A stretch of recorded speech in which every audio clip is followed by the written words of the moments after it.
నమస్తే. Welcome to Nationalist hub. యుద్ధం అంటే ఆయుధాలతోనే దాడి చేయాల్సిన పని లేదు. శత్రువును రక్తం చిందేలా కొట్టాల్సిన అవసరం లేదు. ఆధునిక యుగంలో యుద్ధ రీతులు ఎంతో పరిణితిని సంతరించుకున్నాయి. ఒకే ఒక్క మాటతో శత్రువును కోలుకోలేని దెబ్బతీయొచ్చు. ఉన్న చోటే కదలకుండా కూర్చుని సప్త సముద్రాల ఆవల దాక్కున్న శత్రువుకు కూడా చుక్కలు చూపించొచ్చు. ఓ దేశాన్ని పటిష్టమైన ఆర్థిక స్థితి నుంచి అడుక్కు తినేలా చేయొచ్చు. టర్కీ అలియాస్ తుర్కియేపై భారత్ ఇప్పుడు అలాంటి యుద్ధమే చేస్తోంది. చేసిన సాయాన్ని మరిచి విర్రవీగుతున్న ఇస్తాంబుల్కు ఢిల్లీ తన సత్తా ఏంటో చూపిస్తోంది. ఉగ్రవాద యూనివర్సిటీ పాకిస్తాన్కు వంతపాడుతున్న తుర్కియే భారత్ చేస్తున్న అనూహ్య యుద్ధానికి బెదిరిపోతోంది. ఇంతకీ ఏంటా యుద్ధం? మోదీ సర్కార్ను చూసి ఎర్డోగన్ ఎందుకు బెదిరిపోతున్నాడు?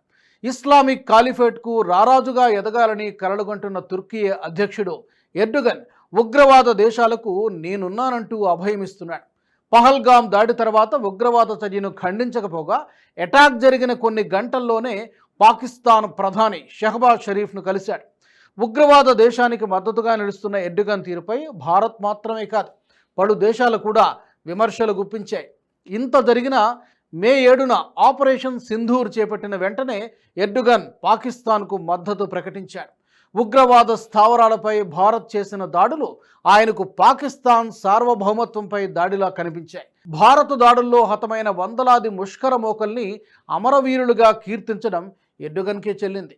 పహల్గాం తదనంతర పరిణామాల నేపథ్యంలో ప్రపంచ దేశాలన్నీ పాకిస్తాన్పై దుమ్మెత్తిపోస్తుంటే ఆపరేషన్ సింధూర్లో పాకిస్తాన్కు ఆయుధాలు అందించాడు ఎర్డోగన్. తుర్కియే అందించిన డ్రోన్లనే పాకిస్తాన్ మన దేశంపై ప్రయోగించింది. మే 8, 9 తేదీల్లో రాత్రిపూట లదాఖ్లోని లేహ్ నుండి గుజరాత్లోని సర్ క్రీక్ వరకు 36 ప్రదేశాల్లో సైనిక పౌర మౌలిక సదుపాయాలను లక్ష్యంగా చేసుకుని 300 నుంచి 400 టర్కిష్ డ్రోన్లను పాకిస్తాన్ ప్రయోగించింది. అయితే భారత గగనతల వ్యవస్థ వీటిని సమర్థవంతంగా కూల్చేసింది. డ్రోన్ల శిథిలాలను పరిశీలించిన భారత ఫోరెన్సిక్ బృందం వాటిని తుర్కియేకు చెందిన ఆసిస్ గార్డ్ సోంగర్ బైకర్ డ్రోన్లుగా గుర్తించింది. ఒక డ్రోన్ దాడిలో పంజాబ్లోని ఫిరోజ్పూర్కు చెందిన ఓ కుటుంబం తీవ్రంగా గాయపడింది. ఈ ఒక్క దుర్ఘటన మినహా టర్కిష్ డ్రోన్లు ఏ కోసాను కూడా మనపై ప్రభావం చూపలేకపోయాయి. మన పటిష్టమైన గగనతల రక్షణ వ్యవస్థ వాటిని తునాతునకలు చేసింది. అంతేకాదు, పాకిస్తాన్ సైన్యానికి అండగా తన నేవీ షిప్ను కూడా పంపించింది. సరిగ్గా అప్పుడే పాకిస్తాన్పై భారత్ చేసిన భీకర దాడులకు జడుసుకొని తోక ముడిచింది. అయితే అప్పటికే తుర్కియేకి జరగాల్సిన నష్టం జరిగిపోయింది. భారత పౌరుల దృష్టిలో తుర్కియే ఒక విలన్గా మిగిలిపోయింది. అయినా కూడా ఎర్డోగన్కు బుద్ధి రాలేదు. మొన్నటికి మొన్న పాకిస్తాన్కు ఏ కష్టం వచ్చినా అండగా నిలబడతానని శత్రు దేశానికి హామీలు గుప్పించాడు. అందుకే ఇప్పుడు భారత్కు టార్గెట్ అయింది టర్కీ. శత్రువుకు మిత్రుడు కూడా శత్రువే కాబట్టి తుర్కియేపై భారత్ పరోక్ష యుద్ధం మొదలుపెట్టింది. దేశంలో ఇప్పుడు బాయ్కాట్ టర్కీ నినాదం ఊపందుకుంది. పాకిస్తాన్ తొత్తుగా అత్యుత్సాహం ప్రదర్శించినందుకు తుర్కియే ఇప్పుడు తగిన మూల్యం చెల్లించుకుంటోంది. తుర్కియే నుంచి దిగుమతయ్యే ఏ వస్తువులను భారత్లో విక్రయించకూడదని ఇక్కడి వ్యాపారస్తులు నిర్ణయం తీసుకున్నారు. ఇప్పటికే తుర్కియే టూరిజంపై బాయ్కాట్ టర్కీ ప్రభావం పడింది. ఆ దేశానికి వెళ్లాలనుకునే అనేక మంది భారతీయ పర్యాటకులు విమాన టికెట్లు, హోటళ్ల బుకింగ్లను కూడా క్యాన్సిల్ చేసుకుంటున్నారు. 80% పైగా బుకింగ్లు వాయిదా లేదా క్యాన్సిల్ అయినట్టు తెలుస్తోంది. శత్రువుకు బహిరంగ మద్దతు తెలిపిన తుర్కియే కోసం తాము తమ డబ్బును ఖర్చు పెట్టదలుచుకోలేదని భారత పర్యాటకులు తెగేసి చెబుతున్నారు. దీంతో పాకిస్తాన్కు బహిరంగంగా మద్దతు పలికితే తనకు ఎంత నష్టమో గ్రహించింది తుర్కియే. అందుకే ఇప్పుడు నష్ట నివారణ చర్యలకు దిగింది.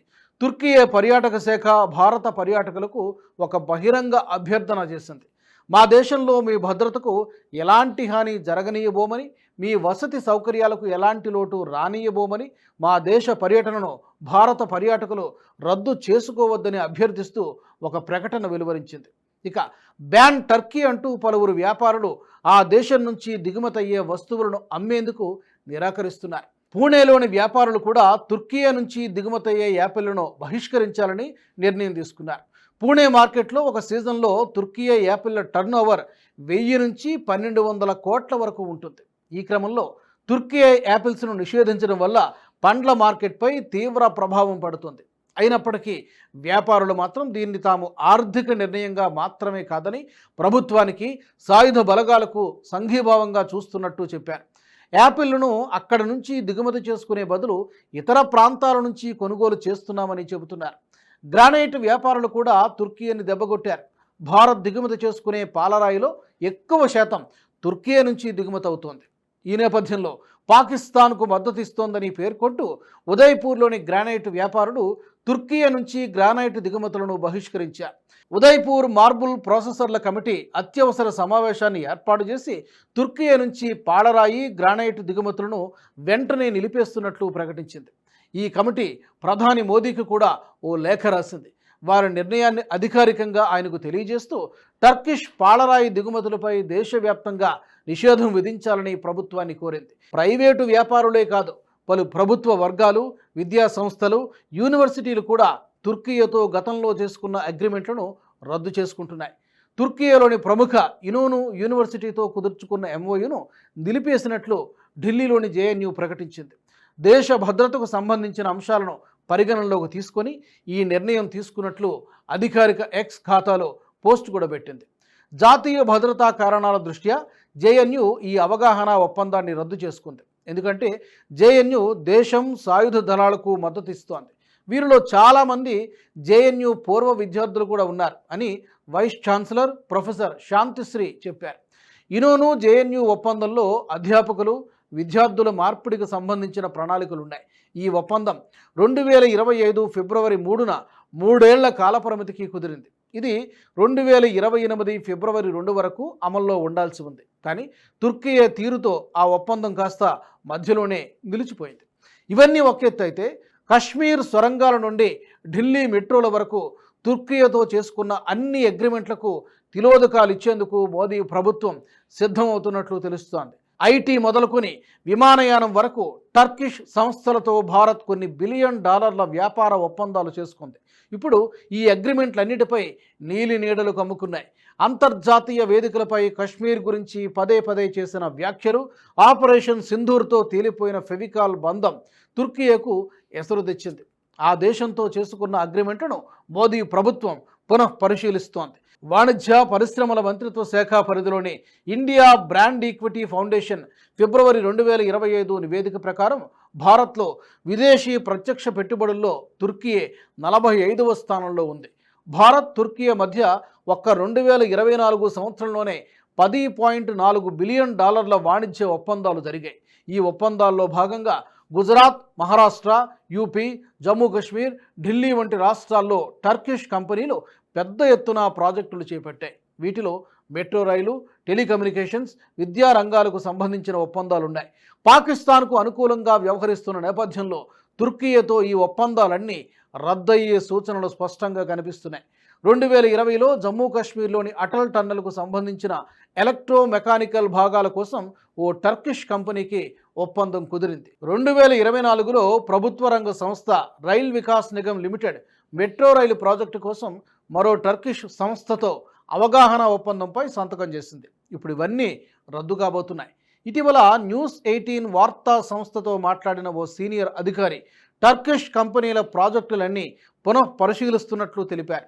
పబ్లిక్, ప్రైవేట్ సెక్టార్లలో ఎక్కడెక్కడ తుర్కీ పెట్టుబడులున్నాయో డేటా సేకరిస్తున్నట్టు చెప్పారు.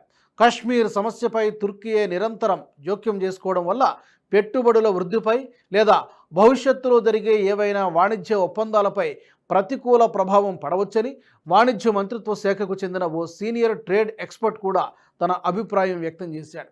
వాణిజ్య నిపుణుల సంకేతాలను పరిశీలిస్తే తుర్కీ పెట్టుబడుల విషయంలో మోదీ చాలా సీరియస్గా ఉన్నట్టు అర్థమవుతోంది. టెర్రర్, ట్రేడ్ కలిసి ప్రయాణం చేయలేవని ఇప్పటికే పాకిస్తాన్తో పాటు ప్రపంచ దేశాలకు మోదీ స్ట్రాంగ్ మెసేజ్ ఇచ్చారు. ఈ నేపథ్యంలో శత్రు దేశానికి వంతపాడుతున్న తుర్కీను ఎట్టి పరిస్థితుల్లోనూ క్షమించబోరని తెలుస్తోంది. దశాబ్దానికి పైగా భారత్తో వాణిజ్య భాగస్వామిగా ఉంటూ కొన్ని $1 బిలియన్ సంపాదించిన తుర్కీకు ఇది కోలుకోలేని దెబ్బ అంటున్నారు ఆర్థిక రంగ నిపుణులు. ఈ వీడియో మీకు నచ్చినట్టయితే లైక్ చేయండి, 10 మందికి షేర్ చేయండి. అలాగే కామెంట్ల రూపంలో మీ అభిప్రాయాలను మాతో పంచుకోండి. Nationalist hub group of channels ను సబ్స్క్రైబ్ చేసుకుని తెలుగునాట జాతీయవాద జర్నలిజాన్ని ప్రోత్సహించండి. ఈ వీడియో కింద ఉన్న బెల్ ఐకాన్ పై క్లిక్ చేయడం మర్చిపోవద్దు.